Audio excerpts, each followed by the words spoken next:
Hello viewers, আসসালামু আলাইকুম। আজ আমি আপনাদের সাথে শেয়ার করব কিভাবে অন, অ্যাবভ এবং ওভার ইউজ করতে হয় প্রপারলি। তো আমরা এখানে কিছু চিত্র দেখতে পাচ্ছি, যেখানে কিছু ছোট এবং বড় বক্স দেওয়া আছে।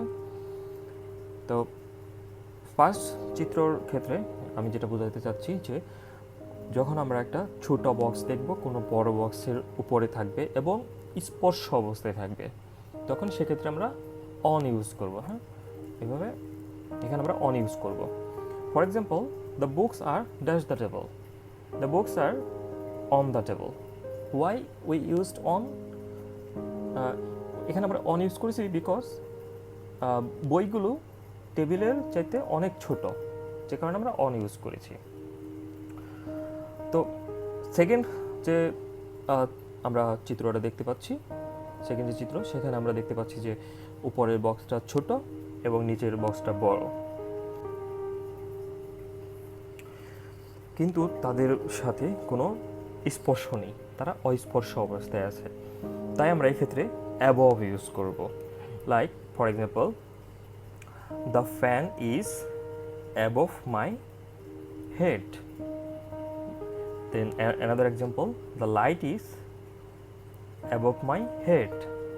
ওকে, সো আমরা দেখতে পাচ্ছি যে ফ্যান, আমাদের মাথার উপরে ফ্যান আছে, লাইট আছে, আমরা ব্যবহার করতেছি অ্যাবভ, বিকজ আমাদের চাইতে কিন্তু ফ্যান এবং লাইট অনেক ছোট, বা ছোট আর কি। কোনো কিছু ছোট হলে আমাদের নিচে যদি কোনো বড় কিছু থাকে এবং উপরে, নিচে যদি কোনো বড় কিছু থাকে এবং উপরে যদি ছোট কিছু থাকে, তাহলে আমরা সেই ছোট জিনিসটার জন্য আমরা অ্যাবভ ইউজ করব। হ্যাঁ, তো অ্যাবভ। ওকে, দেন নাম্বার 3 চিত্রতে আমরা নাম্বার 3 অর 4 দুটো আমরা একসাথে ডিসকাস করব। যে উপরে যদি কোনো বড় কোনো কিছু থাকে এবং নিচে যদি ছোট কিছু থাকে, এবং দুটোর ক্ষেত্রে স্পর্শ থাকুক আর অস্পর্শ থাকুক, দুটোর ক্ষেত্রেই আমরা কি ইউজ করব? ওভার। ওকে, দুটোর ক্ষেত্রে আমরা ওভার ইউজ করব।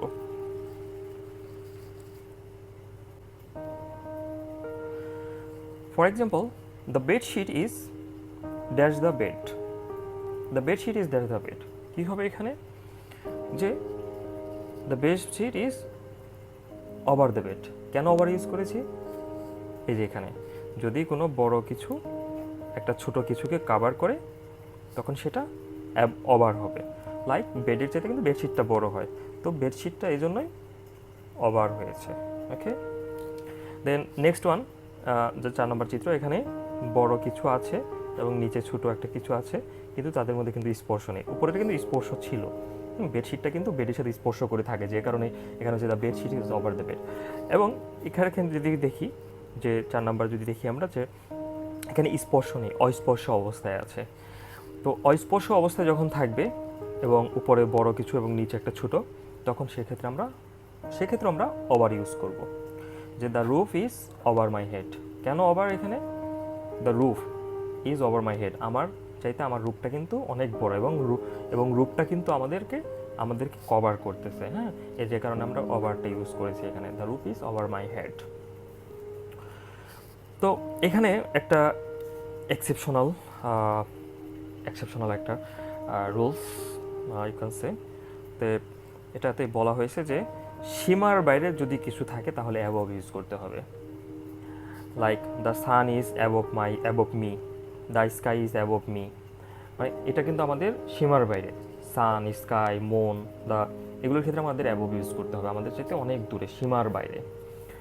তো এখানে আরেকটা কোশ্চেন আছে যেটা মাঝে মধ্যেই পাওয়া যায় বিভিন্ন পরীক্ষাতে, যে the bridge is dash the river.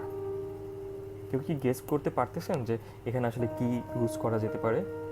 Option আছে 4টা: অন, অ্যাবভ, ওভার, আপন। ওকে, লেটস সি। এখানে একটা চিত্র আমি দিয়ে দিয়েছি, যে এটা একটা ব্রিজ আর এটা একটা আবহমান নদী। তো নদী যত লম্বা হোক সেটা আমার বিবেচ্য বিষয় না। এখানে নদীর প্রস্থটাকে আমার বিবেচ্য বিষয় হিসেবে ধরতে হবে, কেননা নদীর প্রস্থটাকে নিয়েই আমার ব্রিজটা কিন্তু হয়।